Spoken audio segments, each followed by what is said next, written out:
Hi hello sister members எல்லாருக்கும் வணக்கம். So நம்ம எம்டி சாரோட வீடியோ அவர் எப்படிலாம் போட்டிருந்தாரு, என்னெல்லாம் பேசினார்ன்ற சும்மா ஒரு ரீவைன் மாதிரி பண்ணி பார்த்துக்கிட்டு இருந்தோம். ஸோ இன்றைக்கி டே 2 அதுலேயும் பார்ப்போம் என்ன பண்ணியிருக்காருன்றது அடுத்ததை.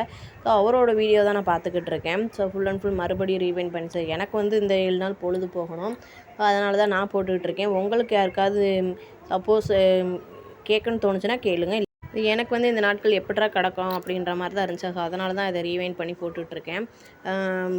பொழுது போகாமல் போடலை. ஸோ என்னோடய இதை நான் வந்து இன்னும் நாட்கள் கடக்கணுமே அப்படின்ற ஒரு எண்ணத்தில் தான் நான் இதை போட்டுட்ருக்கேன். வேறு ஒன்றும் கிடையாது. அப்புறம் பார்த்தீங்கன்னா நிறையா வீடியோஸ் போட்டிருந்தார் சார். ஸோ வந்து அவர் வந்து ஃபஸ்ட்டு ஆரம்பித்தது. அதுக்கப்புறம் பார்த்தீங்கன்னா இன்ட்ரோடக்ஷன் வீடியோ போட்டிருந்தாரு. அப்புறம் அவங்களுக்குலாம் இந்த மைவித்தினா என்ன அப்படின்றத ஒரு சின்ன எக்ஸ்ப்ளனேஷன் கொடுத்து அவங்க எப்படி சோசியல் மீடியாவுக்குலாம் பதில் சொல்கிறது அப்படின்ற மாதிரி போட்டிருந்தாரு. ரெண்டாவது என்னன்னு பார்த்தீங்கன்னா, இதை வந்து அவதூறாக பேசினவங்க எல்லாத்துக்குமே பதிலடி கொடுக்குற மாதிரி ஒரு இன்டர்வியூ வச்சாங்க. அது எதுன்னு பார்த்தீங்கன்னா எல்லாத்துக்குமே தெரிஞ்சது. ஃபேமஸ் பத்திரிகையில் இருந்தால் இன்டர்வியூ, அதுவும் நேரடியாக பண்ணல, ஃபோன் மூலமாக பண்ணாங்கன்னு எம்டி சாரே சொல்லி அதுக்கான அந்த புக்கில் வெளியிட்டிருந்த நியூஸு அவங்க என்ன கேள்வி கேட்டாங்க, எப்படி பதில் சொன்னார் அப்படின்றதையும் நம்மளுக்கு எக்ஸ்ப்ளனேஷனோட சொன்னார். உண்மையிலேயும் அப்போ வந்து நம்மளுக்கு வந்து எல்லாருக்குமே சின்ன பயத்தை தான் உண்டாக்கியிருக்கும். ஆனால் அவர் பேசின பேஜில் யாருக்குமே அந்த பயம் வந்திருக்காதுன்னு எனக்கு தெரிஞ்சு.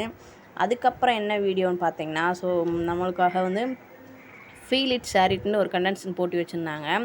யாரெல்லாம் அதில் நிறையா பேர் அதில் வந்து ஜாயின் பண்ணியிருந்தாங்க. கிட்டத்தட்ட 200 வீடியோ கிட்ட போயிருந்துருக்கும். அதுவே இப்போ வரைக்குமேவும் நிறையா பேர் ஜாயின் பண்ணி வீடியோ போட்டாங்க. சூப்பராக பேசி சூப்பராக பண்ணியிருந்தாங்க. எடிட்டிங்லாம் ஒரு சிலர் வந்து ஒவ்வொரு மாதிரி பண்ணியிருந்தாங்க. பார்க்கவே நல்லா இருந்துச்சு. நானுமே ட்ரை பண்ணேன். ஆனால் எனக்கு வந்து அதை வந்து உள்ளே அப்லோட் பண்ண முடியல. அதனால் அதை விட்டுட்டு இருந்தாலும் இருக்கட்டும் அப்படின்ட்டு. ஆனால் அதுக்கு வந்து எம்டி சார் சொல்லியிருந்தாரு, ஃபஸ்ட் ப்ரைஸ்க்கு வந்து 1 பவுனு, அதுக்கப்புறம் செகண்ட் ப்ரைஸ்க்கு 1/2 பவுனு, தேர்ட் ப்ரைஸ்க்கு வந்து 1/4 பவுனு, யாரோட வியூஸ் அதிகமாக போயிருக்கோ அப்படின்னு சொன்னார். ஸோ அது மாதிரி கொடுத்தாங்களா, இல்லை வியூஸ் போனவங்களுக்கு வந்து அந்த மாதிரி கொடுத்தாங்களா, விழா மாதிரி வச்சாங்களா என்னன்றது எனக்கு டீட்டெயில் தெரியல. அந்த வீடியோவும் நான் இது வரைக்கும் பார்க்கல. ஸோ நீங்கள் யாராவது பார்த்துருந்தீங்கன்னா எனக்கு கமெண்ட் பண்ணுங்கள். அந்த வீடியோவில் வந்து எல்லாருமேவும் ப்ராடக்ட் பற்றி நல்லா பேசியிருந்தாங்க. நானுமேவும் அதை நிறையா பார்த்துருக்கேன். இந்த feel it share it contents போட்டி வர்றதுக்கு முன்னாடி தெலுங்குல ஸ்டார் கிரேடை வந்து இது பண்ணியிருந்தாங்க. தமிழில் வந்து பேசியிருப்பாங்க. 12 லெவலில் வந்து சொல்லியிருப்பாங்க. இந்த ஃபீல் இட் ஷேர் இட் நடந்துக்கிட்டு இருக்கும்போதேவும் அந்த போட்டி நடந்துருக்கும் போதே உடலாக தெலுங்குலையும் லாங்குவேஜ் வந்து மாற்றி பண்ணியிருந்தாங்க. ஸோ யாரெல்லாம் கவனிச்சிங்கன்னு தெரியாது.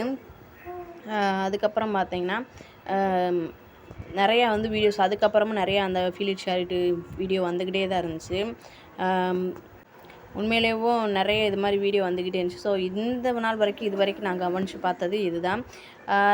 இந்த மைவி3 வெளியே தெரிய ஆரம்பித்த டைம் அதுதான் நினைக்கிறேன். ஏன்னா இதுக்கப்புறம் தான் ஒரு பெரிய பெரிய பிரச்சனைகள்லாம் வர ஆரம்பிச்சிச்சு எனக்கு தெரிஞ்சு.